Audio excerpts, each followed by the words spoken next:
এটাই হচ্ছে তারাপীঠ মন্দিরে ভেতরে যাওয়ার কিন্তু প্রবেশ পথ।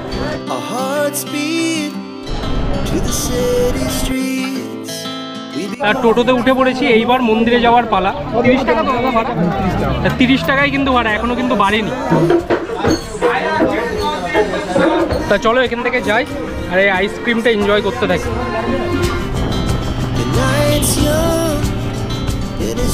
ফাইনালি উঠে পড়েছি মা তারা এক্সপ্রেসের জেনারেল কম্পার্টমেন্টে। আজকের ভিডিওতে আপনাদের সাথে শেয়ার করব আমার একদিনে তারাপীঠ ভ্রমণের অভিজ্ঞতা। এত গরমে তারাপীঠ ভ্রমণের অভিজ্ঞতা কেমন হয় সে সব কিছু দেখবেন এই ভিডিওতে। আমার আজকের গল্পটা শুরু হয়েছিল নৈহাটি স্টেশন থেকে, যেখানে তারাপীঠ পৌঁছে দেওয়ার জন্য চলে এসেছিল মা তারা এক্সপ্রেস।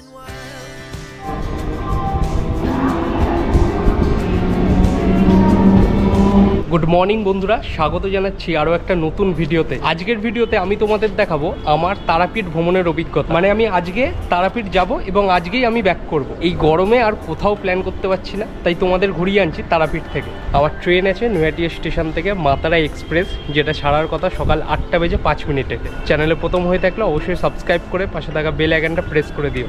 পরবর্তী যেসব ভিডিওগুলো ছাড়বো সে সব কিছুর নোটিফিকেশান সময় মতো তাহলে তোমাদের কাছে পৌঁছে যাবে। আজকের ভিডিওটা শুরু করা যাক, লেটস গো। সময় ঠিক সকাল 8টা বেজে 3 মিনিট, আর এই মুহূর্তে নৈহাটি স্টেশনের 2 নম্বর প্ল্যাটফর্মে আমাদের মা তারা এক্সপ্রেস কিন্তু চলে এসছে। আর ট্রেন মোটামুটি ফাঁকাই আছে কিন্তু।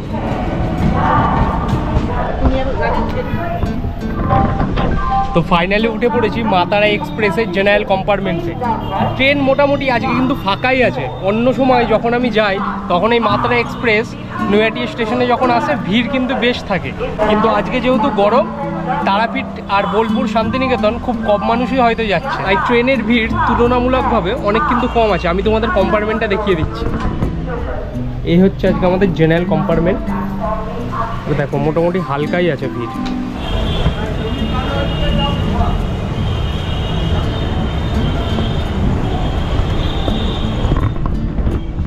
সকাল 8টা বেজে 5 মিনিট, আর এই মুহূর্তে নৈহাটি স্টেশনের 2 নম্বর প্ল্যাটফর্ম থেকে আমাদের কিন্তু মা তারা এক্সপ্রেস ছেড়ে দিয়েছে রামপুরহাটের উদ্দেশ্যে। একদম টাইম টু টাইম ছেড়েছে ট্রেন। আর এই দিকে হচ্ছে তোমার 1 নম্বর প্ল্যাটফর্ম নৈহাটির। যারা বড়মার মন্দির যেতে চাও এই 1 নম্বর প্ল্যাটফর্মের দিক থেকেই কিন্তু তোমাদের যেতে হবে বড়মার মন্দিরে।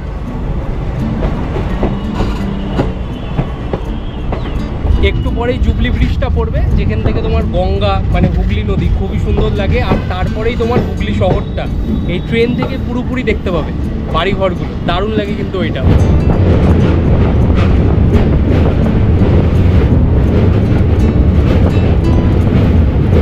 আর এইদিকে সোজা কলকাতার দিকে চলে গেছে এই নদী। আর এখন কিন্তু জোয়ার। সামনে যে বিল্ডিংটা দেখতে পাচ্ছ চূড়াটা, ওটাই হচ্ছে হুগলির ইমামবাড়া।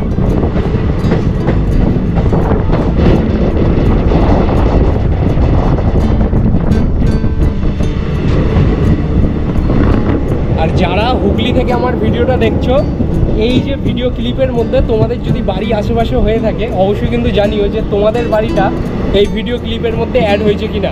আর এটা হচ্ছে তোমার হুগলি স্টেশন। কেউ যদি আমাকে এখন জিজ্ঞেস করে নেশা করো, আমি বলি হ্যাঁ করি। সে যদি বলে কিসের, আমি বলবো ভ্রমণের। সত্যি এই ভ্রমণ এমন একটা নেশা, যেই নেশায় আমাকে ঘরে বেশি দিন আটকে রাখতে পারে না। নাহলে ভাবুন না, যেখানে কলকাতায় 42 ডিগ্রি তাপমাত্রা প্রায় পার হয়ে গেছে, সেখানে আমি যাচ্ছি তারাপীঠ জেনারেল কম্পার্টমেন্টে বসে বাইরের এই গরম প্রাকৃতিক সৌন্দর্য উপভোগ করতে করতে। যত দূরে তাকাচ্ছি শুধু ধুধু করছে মাঠ। তারপর ভাবলাম যারা এই মাঠে চাষবাস করছে তাদের জীবন কেমন হবে। এক মুহূর্তে সেই সব কিছু ভুলে ভাবলাম না, এটাও তো আমার কাজ, আমাকে তো করতেই হবে, নইলে আপনাদের সাথে জুড়বো কেমনভাবে প্রতিনিয়ত দিনের পর দিন।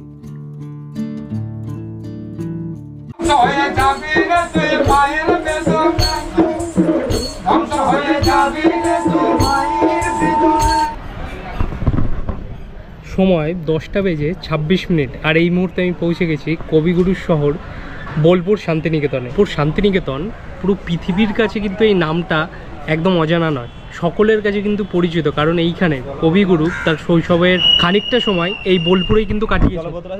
আর এই বোলপুরে তোমরা যখন আসবে এইখানে কিন্তু দেখার অনেক জায়গা আছে এবং তোমার সোনাঝুরি হাট আছে এইখানে। ওই ভিডিওগুলো আমার করা আছে, যদি চ্যানেল ভিজিট করো তাহলে কিন্তু তোমরা দেখতে পাবে ওই ভিডিওগুলো। আর বোলপুর স্টেশনে আমাদের ট্রেন ওই 4 থেকে 5 মিনিট মতো দাঁড়ালো, তারপরে কিন্তু এখন ছেড়ে দিয়েছে রামপুরহাটের উদ্দেশ্যে। তোমাদের সাথে কথা হচ্ছে তারাপীঠ রোড স্টেশনে নেমে। আর এই হচ্ছে বোলপুর শান্তিনিকেতন স্টেশন। আর এইটা হচ্ছে 1 নম্বর প্ল্যাটফর্ম। আর এই দিক দিয়েই কিন্তু সোনাঝুরি হাট, বোলপুর শান্তিনিকেতন সব যাওয়া যায়। সামনেই দেখতে হবে টোটোর স্ট্যান্ড থেকে শুরু করে সব কিছু পেয়ে যাবে তোমরা এই বোলপুর এক্সপ্লোর করার জন্য।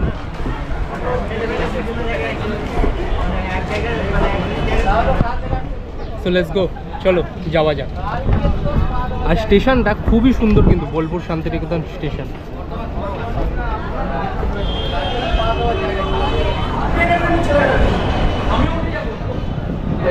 বর্তমান লোকাল 2 নম্বর প্ল্যাটফর্মে আসবে।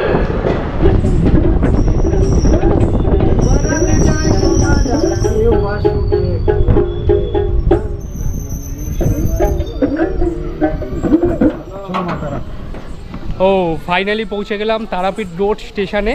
আর এইখানে আমাদের পৌঁছানোর কথা ছিল সকাল 11টা বেজে 35 মিনিটে, কিন্তু আমাদের ট্রেন এখানে এসে পৌঁছেছে সকাল 11টা বেজে 57 মিনিটে। বেশ খানিকটা লেট হয়ে গেছে। এবং আমি এখন নেমেছি হচ্ছে তারাপীঠ রোড স্টেশনের 2 নম্বর প্ল্যাটফর্মে। আর আমাকে যেতে হবে 1 নম্বর প্ল্যাটফর্মের দিকে, কারণ 1 নম্বর প্ল্যাটফর্মের বাইরেই টোটো স্ট্যান্ড আছে। ওইখান থেকেই টোটো করে আমি যাব তারাপীঠ মন্দিরে। নৈহাটি থেকে মাত্র 75 টাকার বিনিময়ে আমি কিন্তু পৌঁছে গেলাম তারাপীঠ রোড স্টেশনে। আমি যদি রামপুরহাট পর্যন্ত যেতাম তাহলেও কিন্তু 75 টাকাই পড়তো।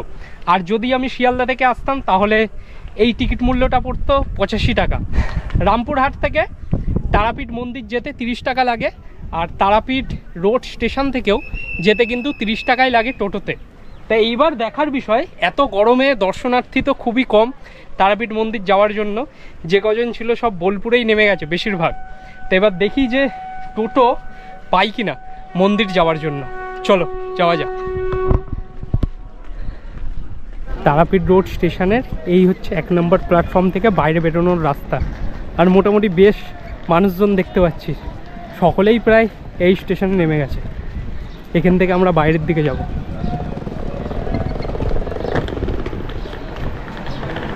আর এই দিকেই কিন্তু টিকিট কাউন্টার পড়বে। ও আর এখানে হচ্ছে সব টোটো স্ট্যান্ড।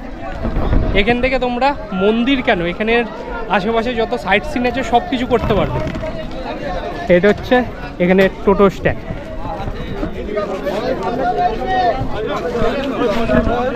মন্দির কোনটা?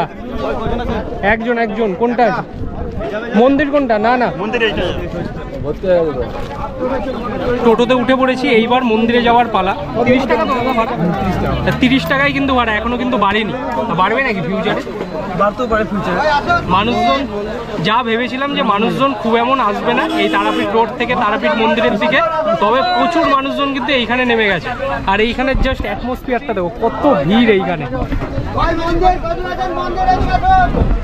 তা চলো যেতে যেতে বাইরের দৃশ্য দেখতে থাকো। আর কথা হচ্ছে একদম তারাপীঠ মন্দিরের সামনে পৌঁছে। চলো।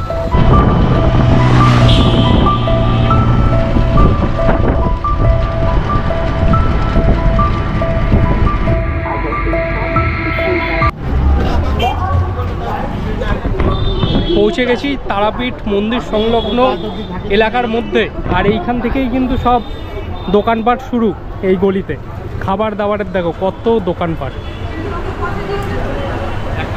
তবে মানুষজন অন্য টাইমের তুলনায় এই টাইমে বেশ খানিকটা কিন্তু কম।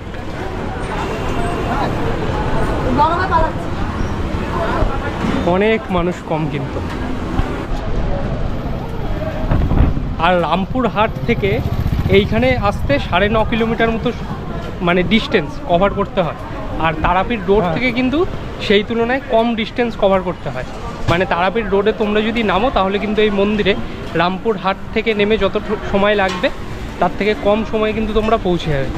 এখানে দেখো সব কচুরি তরকারি সব তৈরি হচ্ছে, আর এখানে সব দোকানপাট, যেটা বেসিক্যালি তারাপীঠে এলে দেখতে পাওয়া যায়।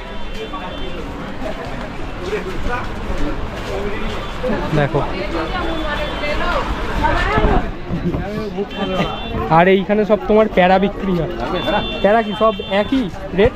না, একই রেট হয়, যেটা যেমন কোয়ালিটি সেটা সেরকম দাম। কিরম দাম এইগুলোর? এটা আছে 160 টাকা কিলো। আচ্ছা, এটা 240 টাকা কিলো, 260 টাকা কিলো। তোমার এরকম কিন্তু এই প্যারা হচ্ছে তারাপীঠের অন্যতম একটা খুব বিখ্যাত মিষ্টি, কিন্তু এইখানে এলে তোমরা কিন্তু এরকম প্যারা কিনতে পারবে। বিভিন্ন জায়গায় প্রত্যেক জায়গারই একটা বিশেষত্ব থাকে, ফেমাস কোনো একটা কিছু থাকে। তারাপীঠ হচ্ছে প্যারা।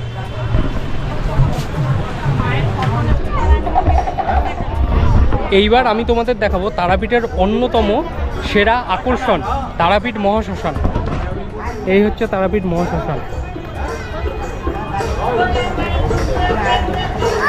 এই দিকে গেলে তোমরা শ্মশানটা দেখতে পাবে।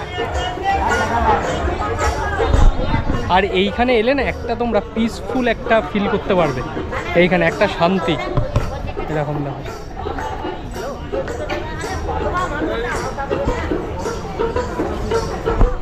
আগেরবার আমি যখন তারাপীঠে এসেছিলাম আমার সাথে আরও দুজন ছিল, এই জায়গাটা বসেছিলাম অনেকটা সময় ধরে,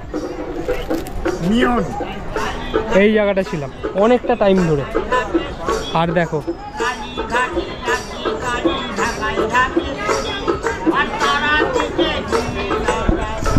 সন্ধ্যাবেলার টাইমেও কিন্তু এরকম গান ফান হয় তারাপীঠ এই মহাশ্মশানে।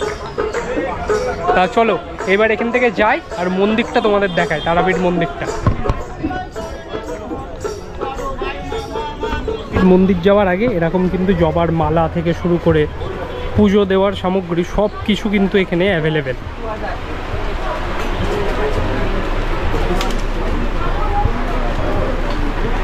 এই মন্দির সংলগ্ন এলাকাটার মধ্যে যত দোকানপাট আছে এই মন্দিরকে ঘিরেই কিন্তু তারা তাদের জীবিকা নির্বাহ করে। তাই এই মন্দির রিলেটেড প্রত্যেকটা দোকান কিন্তু তোমরা পেয়ে যাবে এইখানে। এটাই হচ্ছে তারাপীঠ মন্দিরে ভেতরে যাওয়ার কিন্তু প্রবেশ পথ। এটা ঠিক একটু অন্য ধরনের, দেখো এটা। আচ্ছা আচ্ছা, হ্যালো ব্রাদার। হ্যাঁ ভাই, বাংলা বাংলা, হ্যাঁ বাংলা, বাংলায় ভিডিও। তোমরা কি বাঙালি? হ্যাঁ। কোথার থেকে তোমরা? আমরা হাওড়া। হাওড়া? হাওড়া কোথায়? সালকিয়া? না না, সালকিয়া না, ও উদয়পুর। আর এই দিক থেকে কিন্তু মন্দিরের বাইরে বেরোনোর রাস্তা। আর এটা হচ্ছে মেন মন্দির তারাপীঠে। ভেতরে যখন এন্ট্রি করবে তখন কিন্তু পুজোটা এই মন্দিরে তোমরা দিতে হবে। এই মন্দিরে ভেতরে তো এন্ট্রি করতে পারবো না যেহেতু হাফ প্যান্ট আছে, সেই কারণে এখান থেকে আমি ব্যাক করব। চলো এখান থেকে যাই আর এই আইসক্রিমটা এনজয় করতে থাকি। তারাপীঠে এইখানে 10 টাকার তোমার লেবুর জল বিক্রি হচ্ছে। এইটাই আইসক্রিমের থেকে বেটার, লেবুর জল। আমি আগে দেখিনি আপনাকে, নাহলে আমি এই লেবুর জলই খেতাম। আমি চলে গেছি একবার, দেখতে পাই। দিন আমাকে, দিন 10 টাকা। হ্যাঁ ঠিকই বলেছেন। ও এইটা যদি আমি আগে দেখতাম তাহলে এই আইসক্রিম নিতাম না। আইসক্রিম 10 টাকা, 10 টাকার মতনই খেতে। এইটা খাবে এই গরমের মধ্যে। যাই সামনের দিকে যাই, দেখি টোটো পাই কিনা রামপুরহাট স্টেশন কিংবা তারাপীঠ রোড যাওয়ার জন্য।